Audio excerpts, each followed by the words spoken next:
캐나다에서 대박을 터뜨린 편의점이 있습니다. 1980년대에 이주한 한국인 김씨 가족이 토론토에서 운영하는 작은 편의점인데요. 평범해 보이는 이 편의점은 개점과 동시에 93만 명이 넘는 단골이 생겼습니다. 어쩌면 캐나다에서 가장 유명한 편의점일지도 모르는 김씨네 편의점. 토종 캐나다인들마저 김씨 가족이 먹는 음식과 한국 문화에 관심을 갖습니다.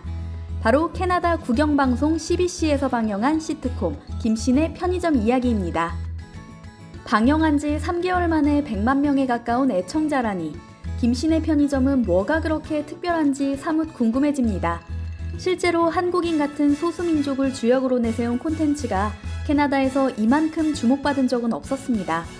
시즌 1이 상영됐을 때 캐나다에서 가장 시청률이 높은 프로그램으로 손꼽혀 양국의 주요 언론까지 놀랄 정도였죠. 사실 캐나다는 이민자의 국가라고 할 정도로 이민자가 많은데요. 이 시트콤의 배경으로 나오는 토론토는 거주자 절반 이상이 이민자입니다. 2018년 기준 캐나다의 재외동포수는 24만 명, 세계에서 네 번째로 많은 한인이 거주하는 나라입니다. 실제로 많은 한국계 이민자 1세대가 외국에서 정착하기 위해 편의점을 운영했습니다. 편의점이야말로 이민자들의 희로애락이 담긴 상징적인 공간인 것이죠. 한국인 이민자들의 삶을 그려낸 김씨네 편의점은 캐나다가 표방하는 다문화주의를 보여주는 작품이라는 것이 흥행의 첫 번째 이유로 손꼽힙니다. 김씨네 편의점은 한국인 가족이 주인공이기 때문에 한국에 관한 이야기도 빼놓지 않고 등장하는데요. 한국인이라면 가슴 뭉클해지는 장면도 많습니다.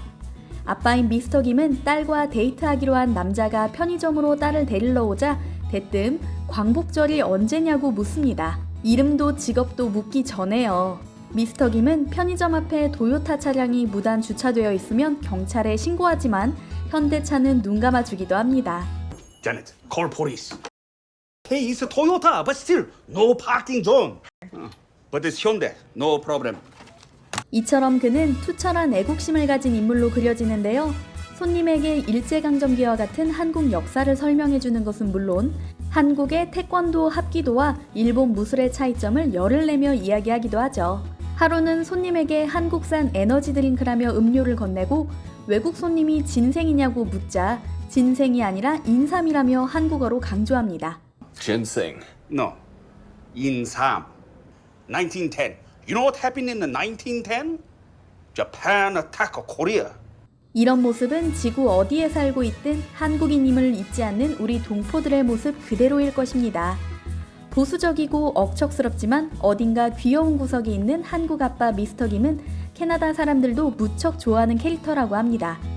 이처럼 이민자의 삶과 한국인의 정서를 자연스럽게 녹여낸 이 시트콤은 웃음과 감동, 두 마리 토끼를 모두 잡은 작품으로 평가받았습니다. 그리고 김씨네 편의점에 등장했던 한식은 캐나다에서 엄청난 홍보 효과를 거두었다고 하는데요. 한인 가정의 일상이 중심이기 때문에 갈비찜, 김밥, 김치, 꼬리곰탕, 비빔밥, 순두부찌개 등 다양한 한식이 등장했죠.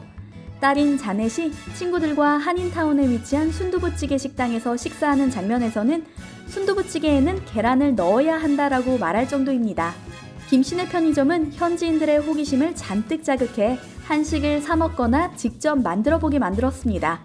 아빠 역할을 한 배우 이선영 씨는 CBC 토크쇼에 출연해 한식과 한국 문화에 대해 알리기도 했죠. 그는 방송에서 직접 김칫국을 만들고 김치와 고추장, 소주를 소개했는데 반응이 엄청났다고 합니다. 이 시트콤에 출연한 배우들도 실제 한국인입니다. 아빠 역의 폴 선영리, 엄마를 연기한 진유는 한국 이름을 가진 교포 2세이며 딸 제닌 역시 한국계 캐나다 배우 안드레아 방입니다. 한국에 뿌리를 둔 이들이 연기하는 만큼 매 장면 진정성이 묻어납니다. 이처럼 김씨네 편의점은 꿈같은 이민 생활이 아닌 이민자들의 현실을 보여줬습니다. 누구나 공감할 현실성 넘치는 가족 이야기로 모두의 마음을 울렸고요.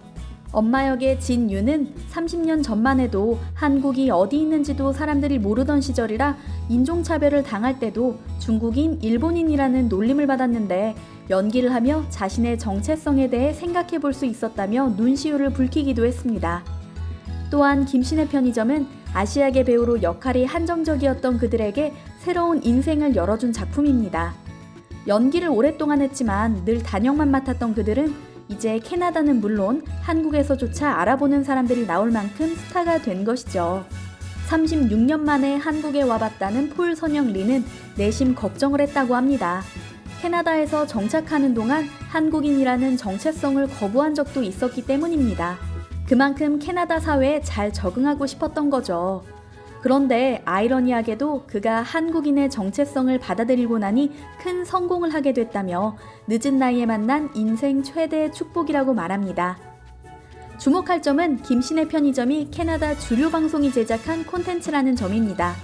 일본이나 중국이 아닌 한국을 주제로 이야기를 만들면 통한다는 걸 해외 제작자들이 알아차리기 시작한 것입니다. 원작은 한인 1.5세인 최인섭 씨가 극본, 연출, 제작, 연기까지 총괄한 독립연극이었는데요.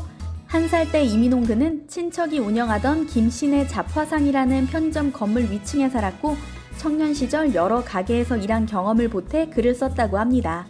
2011년 토론토에서 초연된 연극은 전회 매진이라는 믿기지 않는 성공을 거두었고 이후 TV 시트콤으로 재탄생했습니다.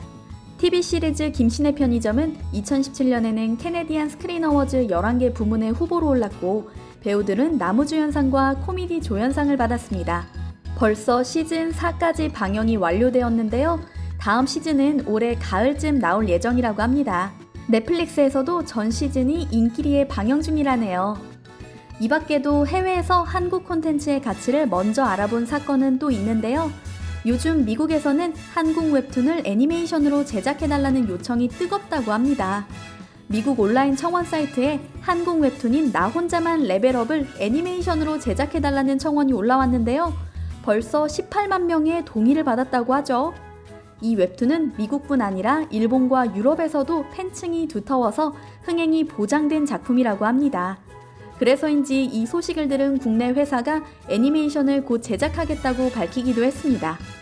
한편 몇 년 전부터 넷플릭스에서는 북미 지역을 중심으로 영화 서치, 내가 사랑했던 모든 남자들에게 같은 아시아계를 주인공으로 한 콘텐츠가 인기를 끌었는데요.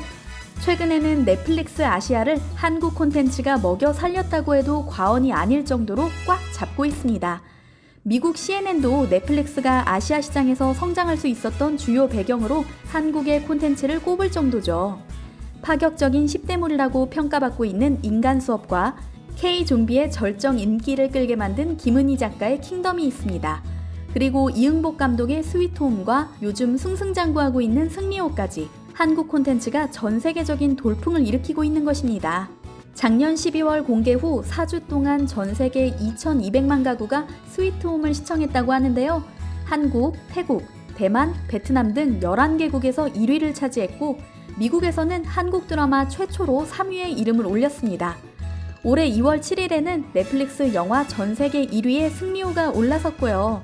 최근 일본이나 중국은 한국 영화나 드라마를 소비할 뿐 그렇다 할 글로벌 콘텐츠가 없는 것도 눈여겨볼 대목입니다.